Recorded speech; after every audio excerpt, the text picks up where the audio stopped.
Susan, hi, how are you? How are you? Hiya, Susan. Getting back to Ukrainians. You know, I'm seeing a lack of empathy here today, Susan. 2 years ago, you know, people were all over it and they were going, oh, let's help them. Now it's do you know what now? Your gentleman there that was just talking about his 2 kids, how are they ever going to move out?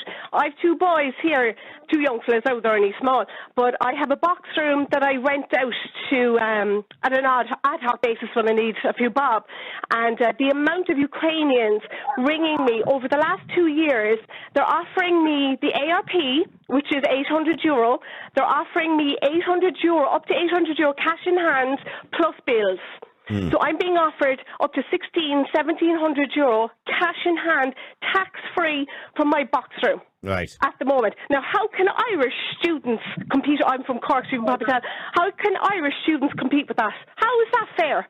And they're trying to medical card, and they have their free university education. They're all working. They're all making a mint. They're all getting paid cash in hand. What's the story like? It's ridiculous.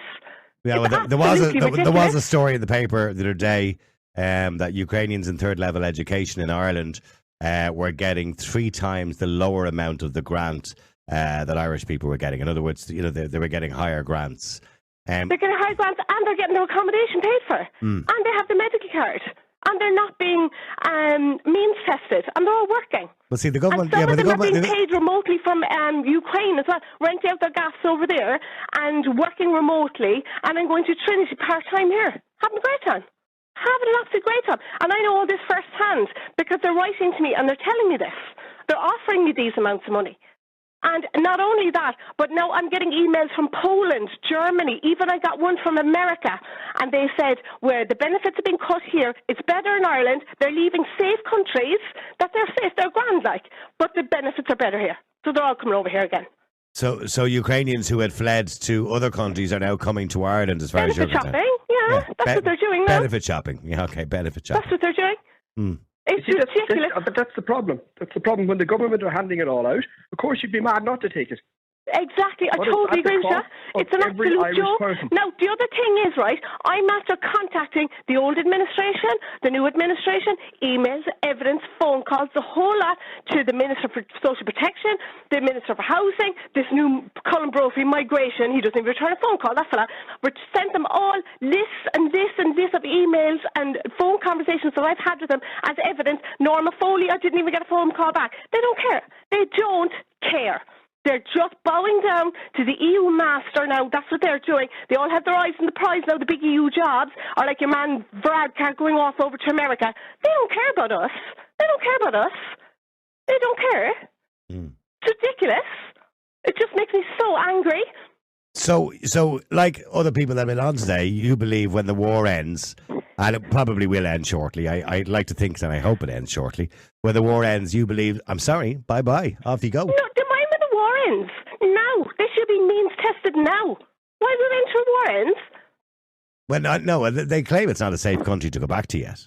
But they should be means tested against the benefits that they're currently claiming. Well, I by the way, I always said when they came to Ireland in the first place that they should have been means tested. Like, there's nobody in Ireland gets a medical card without being means tested, right? But yet the best thing, right? We were handing them to everybody. It's not women with children contacting me. It's not elderly people contacting me. It's all young ones, 20s and 30s. They'll be having a great time, having a ball. I've no bad habits, that's all they say. I've got no bad habits. Well, fair play to you, like. No bad habits. Well done. I have no bad habits. Well done. Yeah. It makes me so, I know now I sound like a lunatic, but I'm so angry over this. It just makes me sick. It makes me sick what's going on. No, they are. I mean, there are many of them taking advantage of a system. There's no doubt about that. They're absolutely fleecing us. They're laughing at us. They're having a great time. But the system is at fault, Niall. I agree with you. I agree with you. But they're having a great time. No, they're not all having a great time, in fairness, Susan. Some of them are living at home. Sorry, they're driving around their Teslas. Come here. How many of them are driving in Teslas and in Porsches? 7 countries they have to drive through to get here. 7 safe countries. Now, in all fairness, they're not safe in the first country, they're not safe in the second country, 2, 3, 4, 5, 6, 7 countries they feel safe in. Now, in all fairness. Sorry, Lorraine, you want to say something there, Lorraine, to Susan? No, and people wonder why we've turned the way we've turned. People wonder why now we have this stance on it. To begin with, I just thought women and children should have come in. I didn't agree with the men coming in. I agree with you. Well, let's be clear. Men between the age of 18 and 65 are conscripted in a war in Ukraine. Not all of them, Niall. Yeah, so I've no idea why all these men are here. So here's the thing. Well, a lot of single men in their 20s are contacting me. No, I'm not disagreeing with you. We have a lot of men who have come here who have essentially abandoned Ukraine and abandoned the war. Exactly. And we're actually harbouring them here in this country where they're actually breaking the law. And we're funding it. Exactly, fund them. Yeah, fund them. I'm fixing their cars for them. People wonder why, and then everyone wonders why we've had to or have turned and had the stance we've had. And everyone wonders. There you go. Okay, so Susan, what you're saying to me is the same as everybody else. When the war ends, well, even aside from the war ending, you believe they all should be means tested. I don't disagree with that, by the way. I don't know why we never means tested people, because I know there were people come in here who were very wealthy from Ukraine and were handed benefits. I don't understand that. Anyway. They should be means tested, but before failing that, when the war ends, you believe they all should be sent home. That's the end. But not only that, what's the story with the ones coming from Poland, coming from Germany, coming from Spain? They weren't. There was a fella contacted me. I have a better one. There was a fella contacted me. I sent it to your producer. He was in Sweden for the last 5 years. 5 years. He was nowhere near Ukraine when the war broke out. He's coming to Ireland. Well, I know a story, and it's a true story. That when the war broke out, there's a guy I know, and is a friend of his, lives in London. He's Ukrainian. He's been living in London for the last 10 years, a Ukrainian, and he works for a tech company remotely. And when the war broke out, he moved to Ireland. And the reason he moved to Ireland is because he got free accommodation, he got 800 quid a month, and he was still working for the same company in England, remotely from Ireland. That's not unique. I have a lot of that. I have a lot of them contact me. They're working remotely from Ukraine. And they're living here, and they're actually kicked out of where they're staying in Dublin or wherever they want, and it's all Dublin. Oh yeah, I want to stay in Dublin, I want to stay in Cork, Dublin, these kind of places, because, and then the car spaces, that's the other thing. Is there room in the drive for the car they don't want to park on the road? Yeah. Pity about it.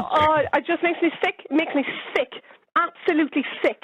And then there's a young fella, I'm from Cork, there's a young fella down in Cork who had to make up a song. He's 11 because he can't get a school place because he's autistic, he can't get a place in Cork. And then we spent 4 million to Afghanistan, to the Taliban, about 2 weeks ago, just in case they felt a bit left out.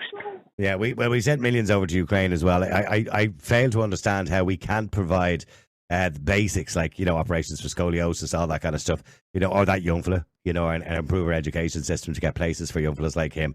And yet we can send millions out of the country for aid all over the world. We should be getting our own house in order first. I completely agree with you, Susan. Susan, stay there for a second. Thank you, Lorraine. Thanks, bye. Stay there. Morris, hi, how are you?